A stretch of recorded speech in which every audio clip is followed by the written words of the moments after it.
अस्सलाम वालेकुम स्टूडेंट। आज के इस वीडियो में हम सिंपल हार्मोनिक मोशन की एग्जांपल नेक्स्ट प्रोसीड करने के लिए जा रहे हैं, जिसमें हमारे पास है बॉल एंड बाउल सिस्टम क्या होता है, और फिर हमारे पास है सिंपल पेंडुलम क्या होता है और इसका टाइम पीरियड किस पर डिपेंड करता है। स्टूडेंट, जो हम प्रीवियस लेक्चर में पढ़ा था हमने वो सिंपल हार्मोनिक मोशन की एक एग्जाम्पल पढ़ी थी, mass attached to spring system. अभी हम बात करते हैं एग्जाम्पल नंबर 2, यानी कि बी हमारे पास है, और वो हमारे पास है ball and bowl system. Ball and bowl system, फिर हम एग्जांपल सी भी पढ़ेंगे। पहले हम बी की बात कर लेते हैं। बॉल एंड बाउल सिस्टम मतलब हमारे पास एक बाउल है, इस तरह से एक बाउल है, या आप घर में भी इसका एक्सपेरिमेंट कर सकते हैं। हम एक बॉल लेते हैं छोटी सी, उसको यहाँ पर इस पॉइंट पर रखते हैं और छोड़ देते हैं। ये बताइए बॉल किस तरफ जाएगी? इसको हम कह देते हैं ए, इसको हम कहते हैं ओ, इसको हम कह देते हैं बी। अब ये जो बॉल है ये ए से होती हुई ओ की तरफ आएगी, ऐसे ही है। ओ पर स्टॉप होगी? नहीं, ये चली जाएगी बी की तरफ, बी पर जाकर स्टॉप होगी, फिर ये बी से वापस आएगी ओ की तरफ, ओ पर स्टॉप होगी? नहीं, फिर ये वापस बी पर चली जाएगी। इसका मतलब है बी जो है ये एक्सट्रीम है, एक्सट्रीम पोजीशन है। इसी तरह जो ए है वो भी एक्सट्रीम पोजीशन है।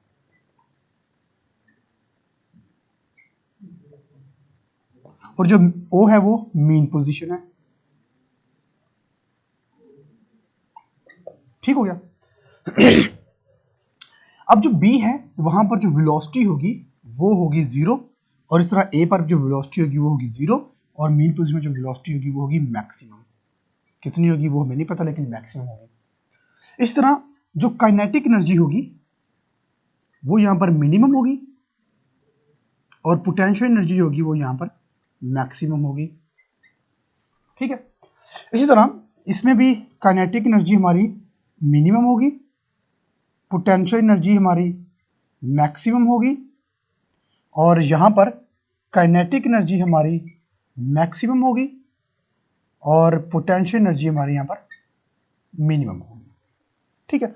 अब इस वाले केस में भी हमारा जो एक्सेलरेशन होता है वो डायरेक्टली प्रोपोर्शनल होगा डिस्प्लेसमेंट के and toward the mean position होगा। ठीक है? तो ये वाली जो एग्जांपल है ये भी हमारी सिंपल हार्मोनिक मोशन जो है, सिंपल हार्मोनिक मोशन की एग्जांपल है। इसके बाद बात करते हैं सी की, यानी कि थर्ड एग्जांपल हमारे पास है सिंपल पेंडुलम।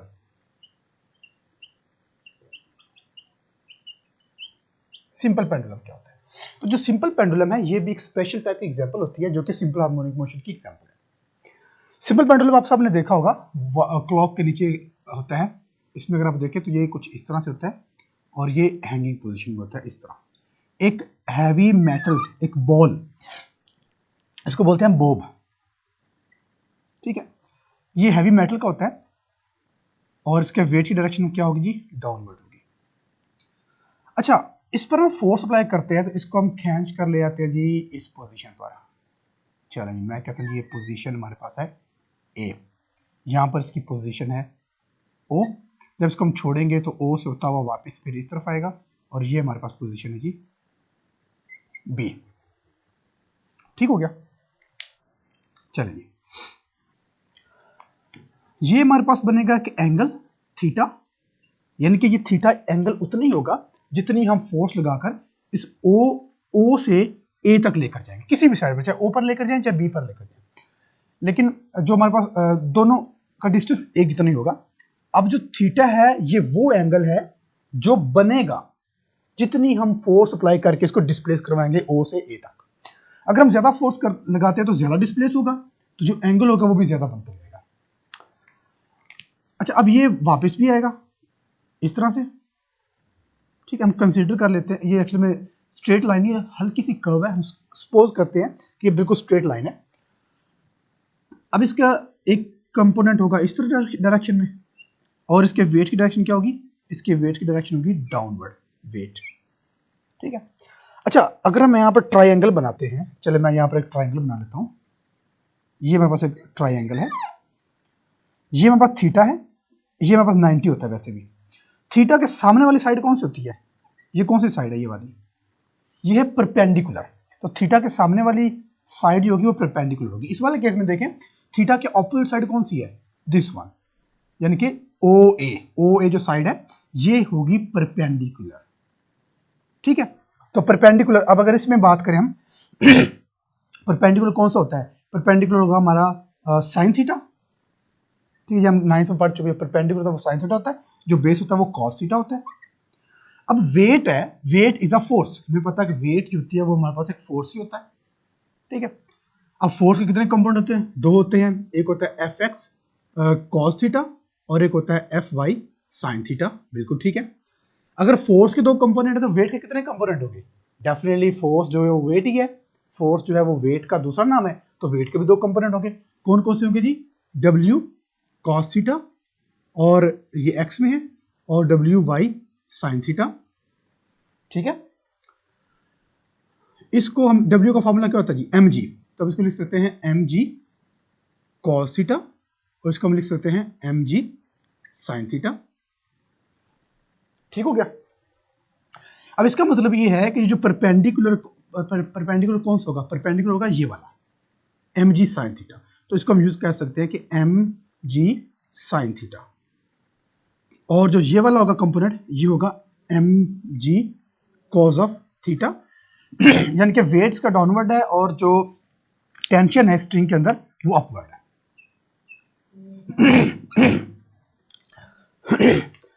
अब एक कंपोनेंट ने टेंशन के साथ माइनस होना है, कट होना है, और वो कौन सा होगा, वो वाला कंपोनेंट होगा जो इस टेंशन के ऑपोजिट होगा। क्या वो एम जी साइन थीटा वाला, नहीं, एम जी साइन थीटा वाला तो वो वापस है, ओ की तरफ आ रहा है, तो जो एम जी कॉस थीटा ये डाउनवर्ड है और टेंशन अपवर्ड है, तो ये दोनों इसको कैंसिल कर देंगे, एक्शन का रिएक्शन देगा, पीछे जो बचेगा वो बचेगा M G sine theta.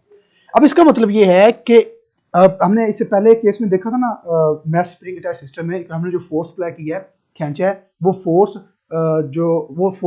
Store हो चुकी है ना, restoring force.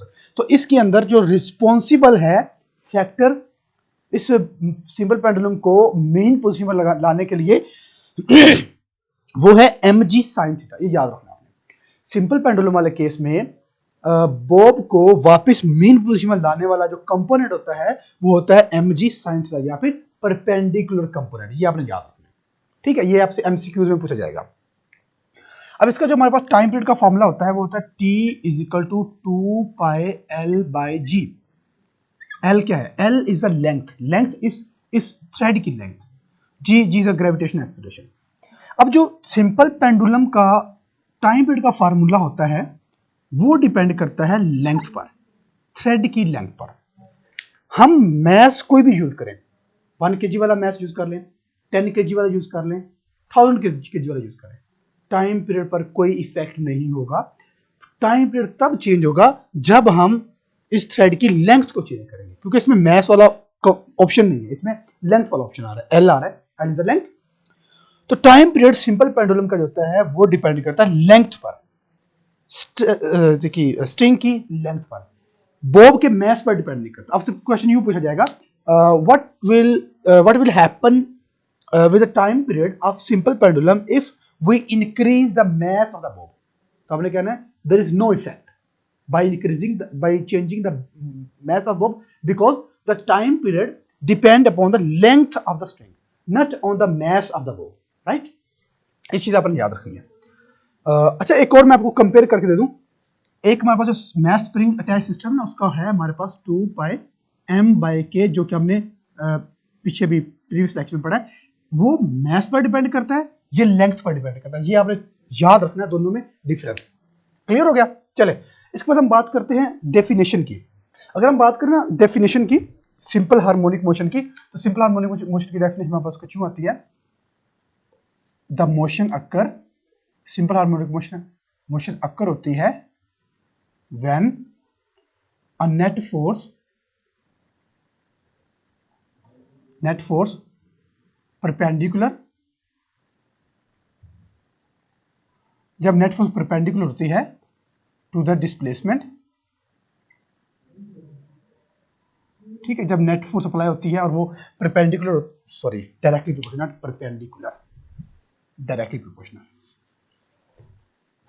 when the net force directly proportional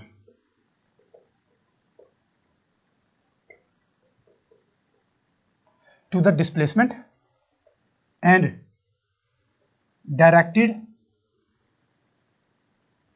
towards its main position, तब जो हमारे पास मोशन होगी वो सिंपल हार्मोनिक मोशन होगी। इसकी कंडीशन हमारे पास होती है ए डायरेक्टली प्रोपोर्शनल माइनस एक्स।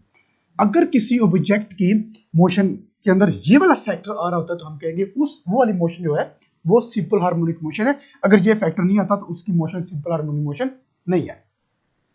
अगर हम बात करें फीचर्स की, features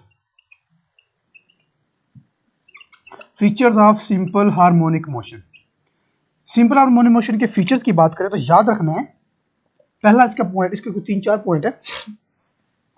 acceleration is directly proportional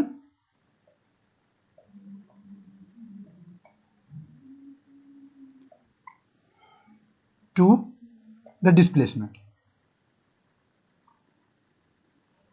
दूसरा पॉइंट हमारे पास हो सकता है मैग्नीट्यूड ऑफ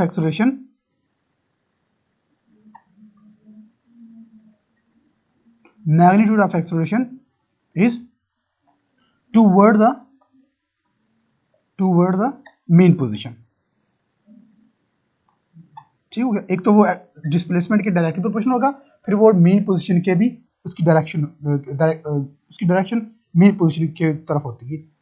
तीसरे हमारे पास का पॉइंट आ सकता है कि बॉडी जो भी होती है execute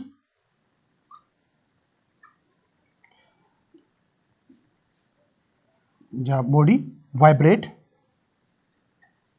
vibrate about a fixed point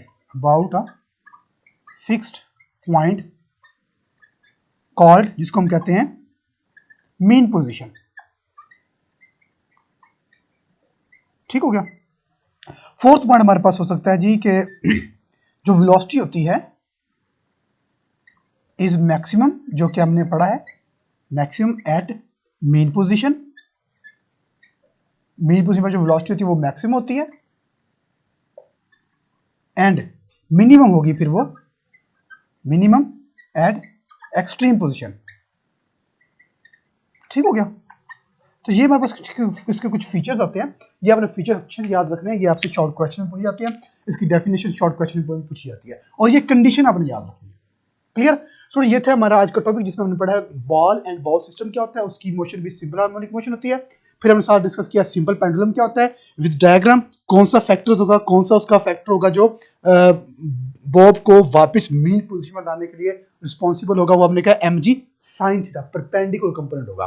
ठीक है। फिर हमने इसका टाइम पीरियड का फॉर्मूला निकाला है, फिर हमने डेफिनेशन बताई और features of simple harmonic motion बताया। तो ये आपने अच्छे से क्लियर कर लेना है। और ये हमारे पास 3 एग्जांपल थी, जो कि 2 हमने ये पढ़ी हैं और एक जो एग्जांपल है पहले वाली वो हमने प्रीवियस लेक्चर में पढ़ी है। आई होप कि आपको इस सारे की अच्छे से अंडरस्टैंडिंग हुई होगी। Thank you.